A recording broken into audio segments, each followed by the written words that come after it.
So, Mid-Murray Council would like to acknowledge and pay respect to the traditional custodians of the land, the Ngadjuri, Naywong, Mangaraku, Ngarkat, Ngarrindjeri and Paramag peoples of the Mid-Murray lands and waters. It is upon their ancestral lands and waters that the Mid-Murray Council meets and operates, and Council pays respect to elders, past and present, and their spiritual beliefs that are of continuing importance to those First Nations peoples of today.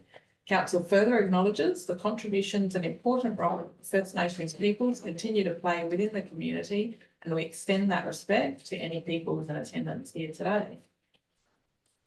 So attendance, apologies from Kitty. Confirmation of minutes, the minutes of the Strategic Growth and Economic Activation Committee meeting held on the 2nd of July 2025 be taken as read and confirmed. We have someone that was present at those to move and second of these. Councillor Todrick Peak. Who else was here?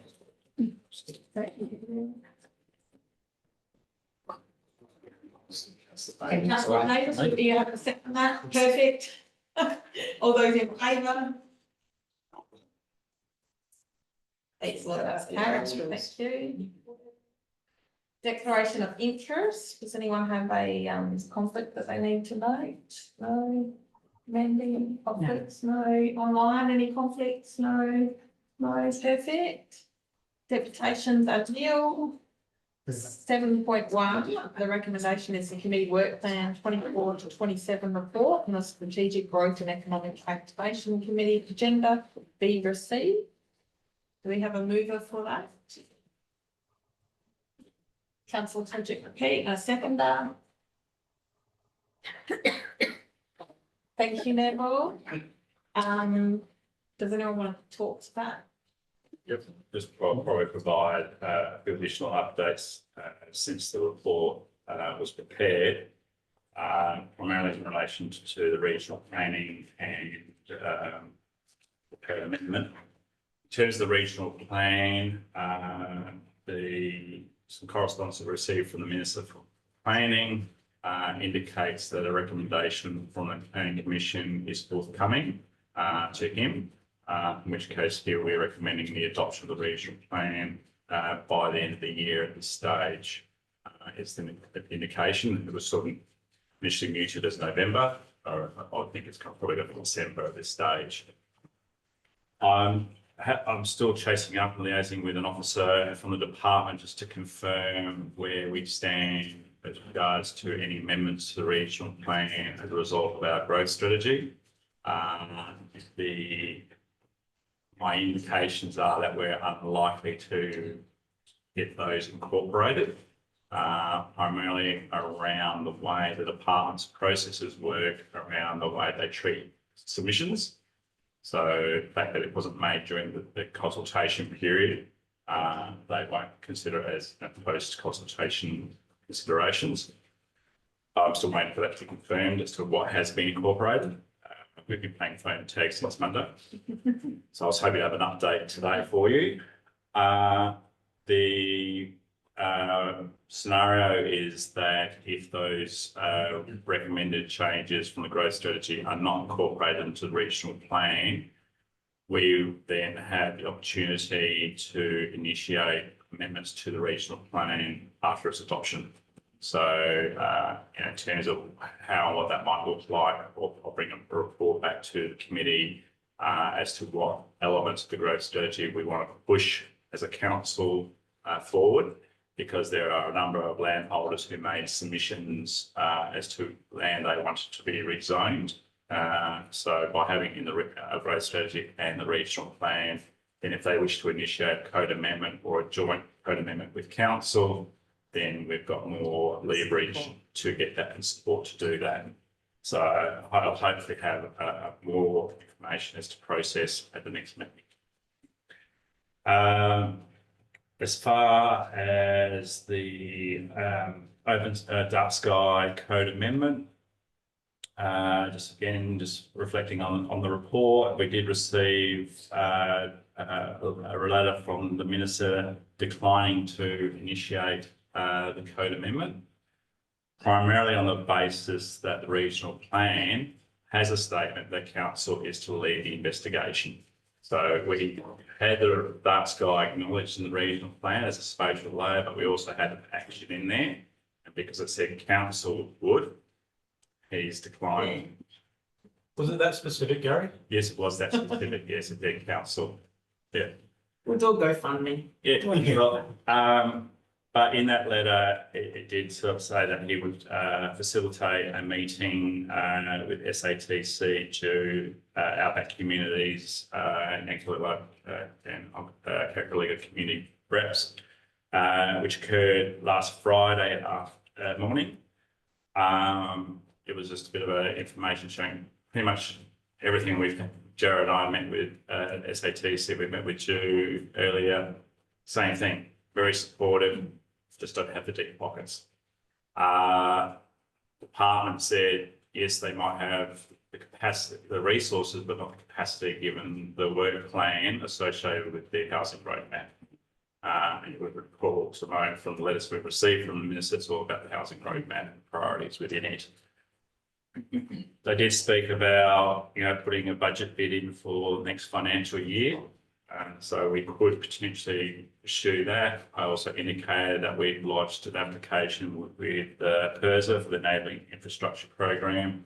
So if it's successful there, then obviously that will assist towards the code amendment.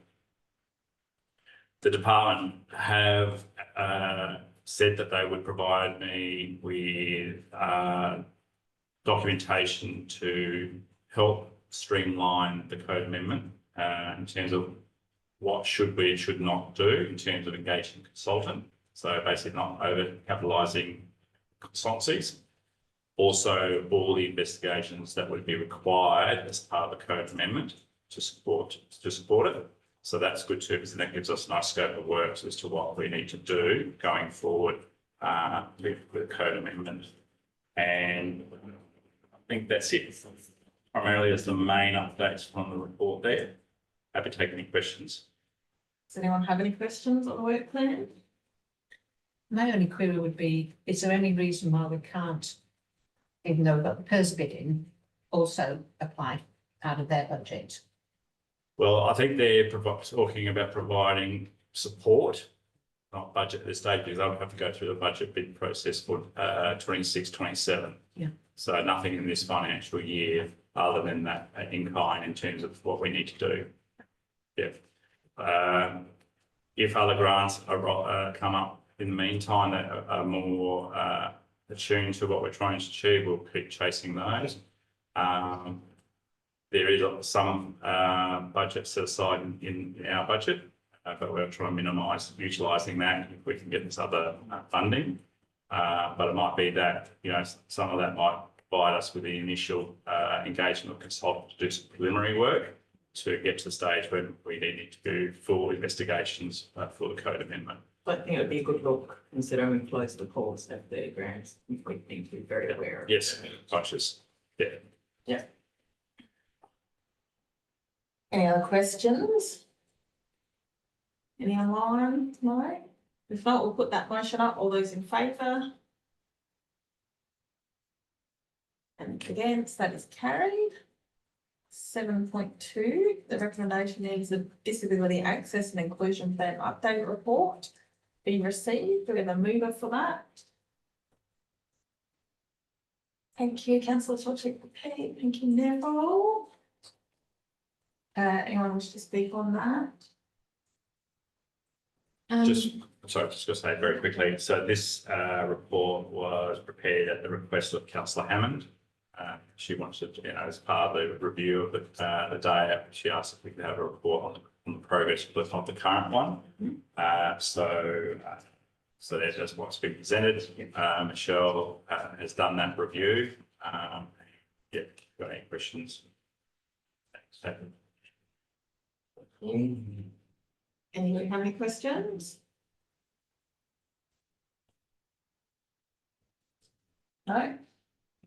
If not, we'll put that motion up. All those in favour? And against? It's carried.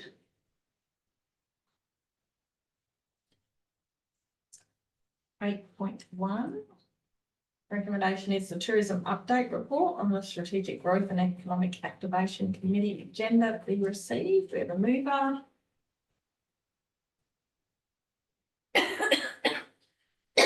Anyone moving? Keep saying, Dave.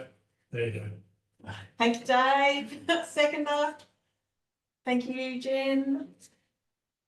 Does anyone want to speak on that, or Andy, do you have anything further to add to that? I think it's pretty straightforward. Yep. Yeah, Perfect. try to keep them just the dot points where I can. No If worries. there's any questions, happy to answer them. Anybody have any questions? No? Must be a good report then. If no questions, we'll put that motion up. All those in favour? And that's, and against, that's carried. Yay. Questions without notice, there are nil. Oh, anyone have questions without notice? Oh, you know. Just a good guess. It's a very quiet today. No questions without notice. Thank you. I've read it tonight. Confidential reports, Sarah Neal. Next meeting to be held at Canberra, 2 p.m, Wednesday, the 28th of January, 2026. I declare the meeting closed at 11 p.m. Thank you.